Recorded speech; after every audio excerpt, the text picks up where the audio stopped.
درس محبت ہے، حرف صداقت ہے، پیغام قرآن و سنت ہے، رنگ اخوت ہے، خوشبوئے الفت ہے، رایت ہے، نور ہدایت ہے، ذہنوں کی اطرت ہے، ہر دل کی راحت ہے، روحوں کو ملتا ہے ایک چین جب آئے پیغام حرم۔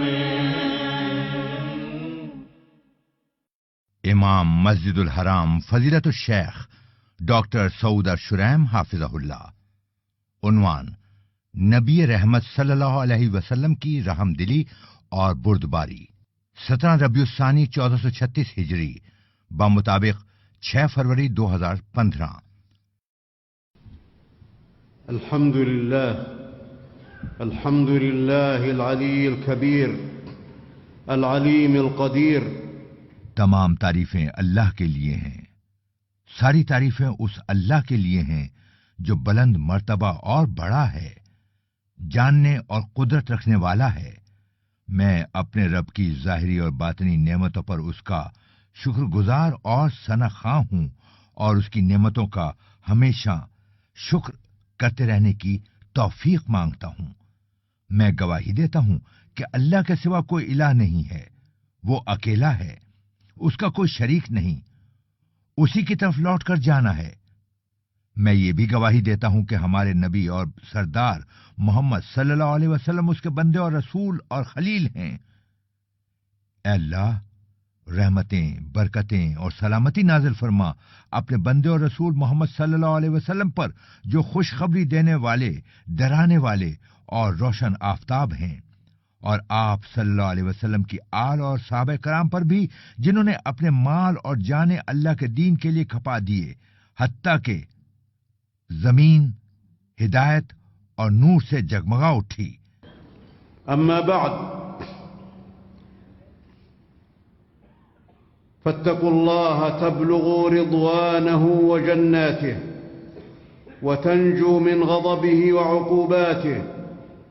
حمد و ثنا کے بعد اللہ سے ڈرتے رہو، اس طرح تم اللہ کی رضامندی اور جنتوں کو پالو گے اور اس کے غضب اور سزاؤں سے محفوظ ہو جاؤ گے۔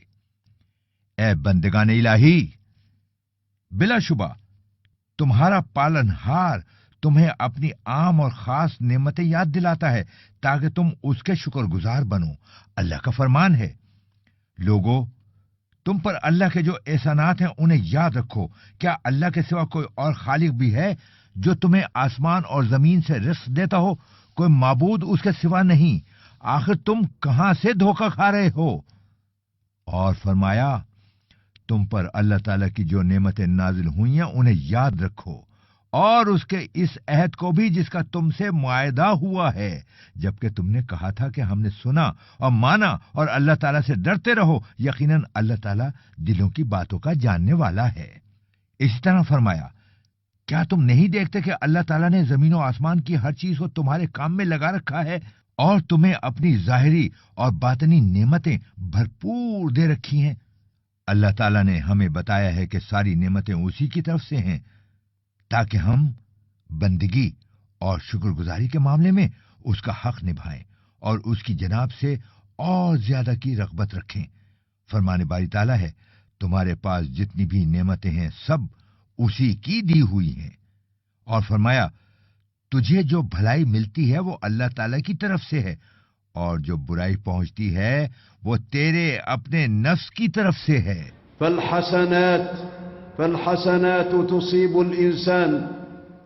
اس طرح انسان کو ملنے والی بھلائیاں ہر اعتبار سے اللہ کی رحمت اور نوازش ہیں، جبکہ برائیاں انسان کی اپنی وجہ سے ہیں جنہیں اللہ نے لکھا اور مقدر کر دیا ہے، اور پروردگار کسی پر ذرہ برابر بھی ظلم نہیں کرتا۔ اللہ کا فرمان ہے، اللہ تعالیٰ دنیا والوں پر بڑا فضل و کرم کرنے والا ہے۔ لوگ بہت ساری نعمتوں کو جانتے ہیں، لیکن بہت ساری ایسی بھی ہیں جن کی لوگوں کو خبر ہی نہیں۔ اے انسان، کتنی ہی ایسی نعمتیں ہیں جو اللہ نے تجھے عطا کی ہیں اور تجھے ان کا احساس تک نہیں. کتنی ہی پریشانی اور مصیبتیں ہیں جن سے تجھے اللہ نے بچایا ہے اور تجھے خبر تک نہیں. اللہ نے انسان کی حفاظت کے متعلق فرمایا، اس کے پہرے دار انسان کے آگے پیچھے مقرر ہیں جو اللہ کے حکم سے اس کی نگہبانی کرتے ہیں. اور فرمایا، اور آسمان و زمین کی ہر چیز کو بھی اس نے اپنی طرف سے تمہارے لیے تابع کر دیا ہے. جو غور کریں یقیناً وہ اس میں بہت سی نشانیاں پالیں گے. والكثير من اعضاء البدن جسم کے بہت سارے اعضاء ایسے ہیں جو انسان کے قصد کیے بغیر جسم اور زندگی کے لیے کام کرتے رہتے ہیں. چنانچہ اللہ کا فرمان ہے، اور خود تمہاری ذات میں بھی نشانیاں ہیں، تو کیا تم دیکھتے نہیں ہو؟ اور فرمایا، اگر تم اللہ کے احسان گننا چاہو تو انہیں پورے گن بھی نہیں سکتے. یقیناً انسان بڑا ہی بے انصاف اور ناشکرا ہے. جس میں نعمتوں کو گننے ہی کی طاقت نہ ہو، وہ یقیناً بہت ساری نعمتوں سے ناواقف ہوتا ہے. اللہ تعالیٰ نے نعمتیں اس لیے عطا فرمائی ہیں کہ انہیں اللہ کی فرما برداری اور عبادت میں لگایا جائے اور زمین کی تعمیر و اصلاح کی جائے.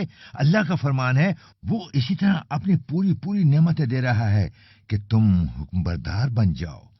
اور فرمایا، اللہ تعالیٰ نے تمہیں تمہاری ماؤں کے پیٹوں سے نکالا ہے کہ اس وقت تم کچھ بھی نہیں جانتے تھے.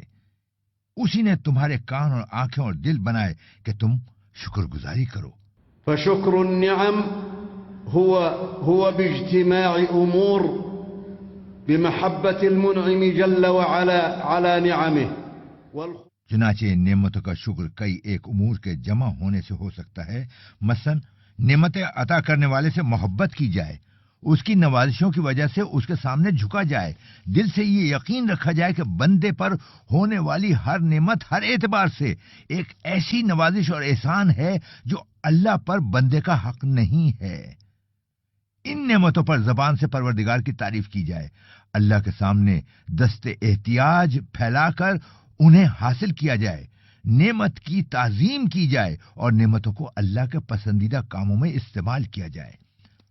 چنانچہ جو شخص اللہ کی نوازشوں کو اس کی محبت اور رضا کے کاموں میں استعمال کرے گا، انہیں اپنی ذات پر دین کے نفاذ کے لیے مددگار بنائے گا اور ان نعمتوں کے سلسلے میں اپنی ذمہ داریاں نبھاتے ہوئے مخلوق کے ساتھ حسن سلوک کرے گا، تو ایسا آدمی نعمتوں کا شکر گزار ہے. لیکن جو ان کو اللہ کی ناراضی کے کاموں میں استعمال کرے گا اور ان نعمتوں کے سلسلے میں اپنی ذمہ داریاں ادا نہیں کرے گا، تو ایسا شخص نعمتوں کی ناشکری